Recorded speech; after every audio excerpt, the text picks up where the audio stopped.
Hello, and welcome to this week's journal entry. I saw a post from Mel Robbins that really like made me go, oh my gosh, aha, breakthrough, but also made me think this would be 10, 20, 30 times more effective if you added journaling into it. So I'm going to share with you what she said and her approach to the solution, and then also add in how you can journal through it to make it even better. So here's what Mel said. She said, I believe that you want to be happier because you miss being happy. You can only miss things that you already know.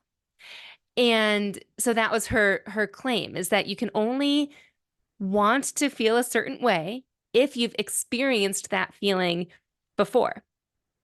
So her daughter in this example wanted to be happier, and she believed that it was because she experienced happiness before. So immediately before going to the solution, I was like, but is that true? I get it.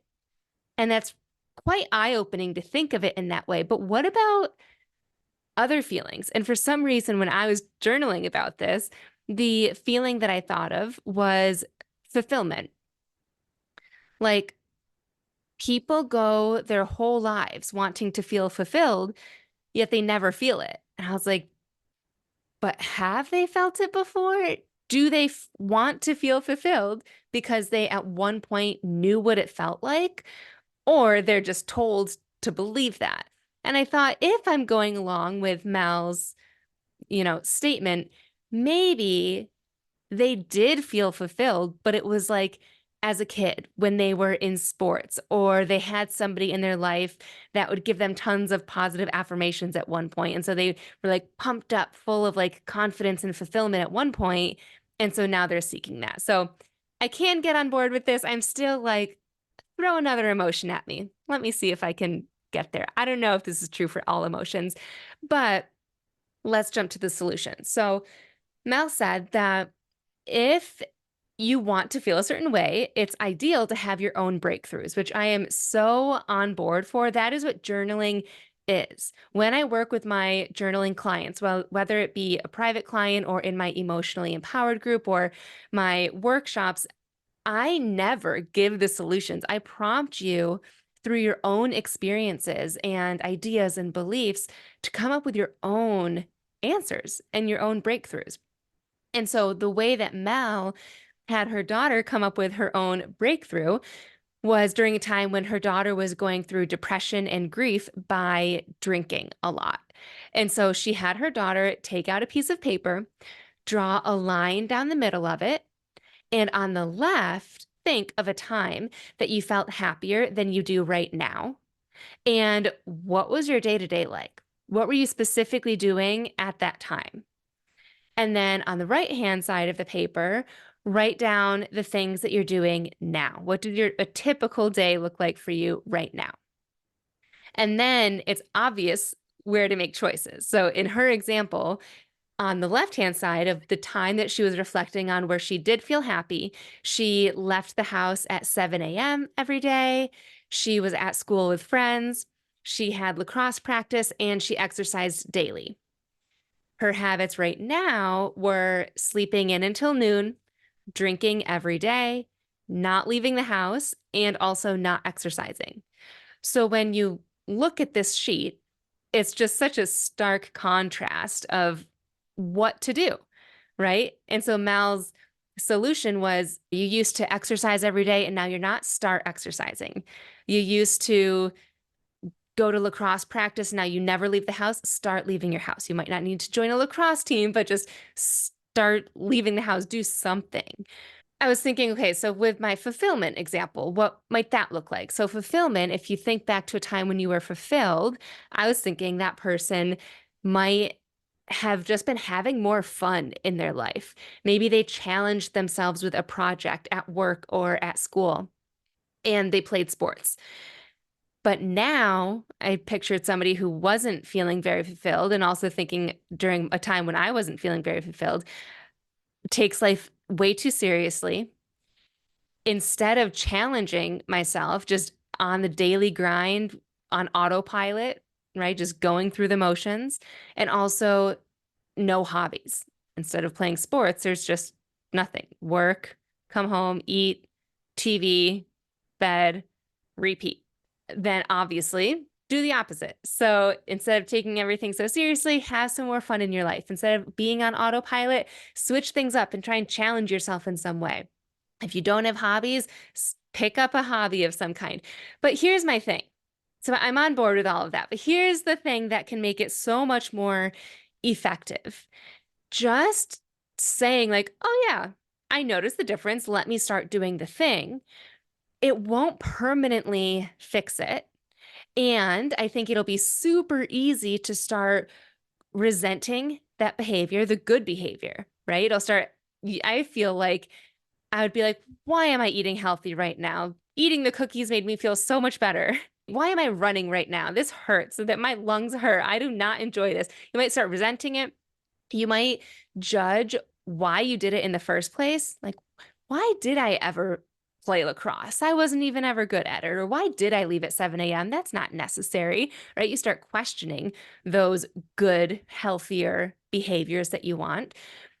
It also would be easier to go back to the unwanted behavior when things feel difficult again in your life. Like, without processing any of it, you'll just almost by default go back to the unwanted ones. And lastly, it'll just be easier to give up when that unwanted habit feels good right now. That's why we keep doing unwanted habits and behaviors, is because it feels good, even though we likely know that it's not the best for us, right? Like, we know that one more drink isn't really necessary, but to some people, it feels good. It feels like it takes the edge off. For emotional eaters, we know that like that one extra piece of pizza or, the whole cookie tray or whatever is not necessary, but it just feels good. And so we default to what feels good in the moment versus what will make us feel good overall. And we'll just give up and go back to that right side of the sheet. So here's my thought.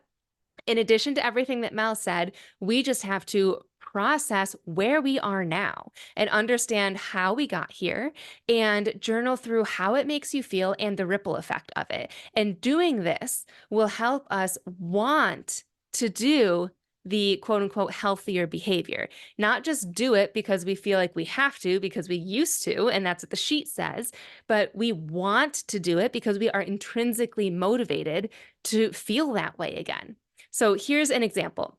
My journal prompt was for the fulfillment one, where I used to play sports and now I don't do any hobbies. So my prompt was, why did I stop doing my hobbies? So that's the first question, is why did you start doing the unwanted habit in the first place? This unwanted habit was no hobbies. Why did I stop doing hobbies in the first place? I wrote, it was because I felt busy and I didn't want to spend the little leftover energy that I did have on a hobby when instead I could nap or watch TV or just do something that required less energy and less mental bandwidth from me. The next prompt is, how does this habit or behavior make you feel? Having no hobbies makes me feel boring, bored, and lazy. It's not like I particularly love watching Netflix every night or just doing nothing and napping. I would love to do activities, but I just feel lazy.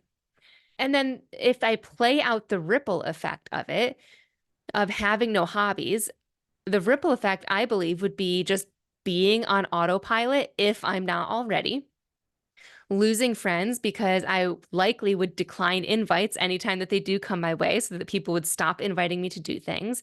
I would feel even less fulfillment than I already do because I'm not doing anything. And this is small, but I remember when I used to work in the corporate world, you talk to people like all day. And at first it's like, how is your weekend? How is the weather? But like beyond that, you bring up things that you've done or something that you heard on a podcast or, you bring up topics. And if you have no hobbies and you're not doing anything, there's less things to talk about to people at work, to your coworkers. And then you feel even more disconnected.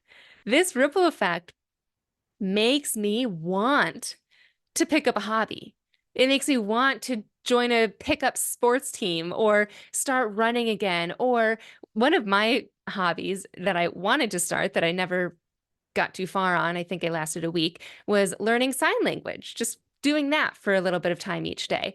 Like knowing that ripple effect and then thinking about the opposite, thinking that the best case of having a new hobby, I would feel more energized.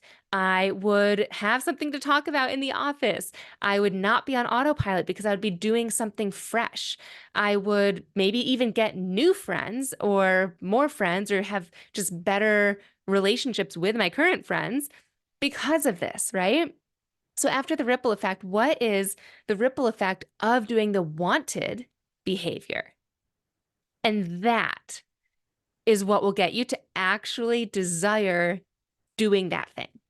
So if you feel like you have been stuck and like you know that you should be doing something, but you're just not because what you're doing now feels good, it feels okay, it feels comfortable, but you know that you really want what's on the other side of the other behavior, follow those prompts. And I'll put them in the show notes. But real quick, identify what is the feeling that you might be seeking right now.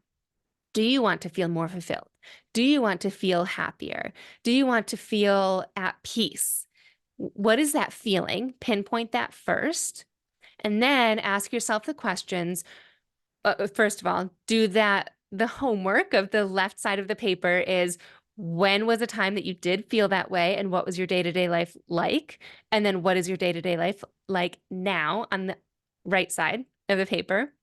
Then the prompt of why did I start doing the unwanted behavior? Or if it's easier, why did I stop doing the wanted behavior?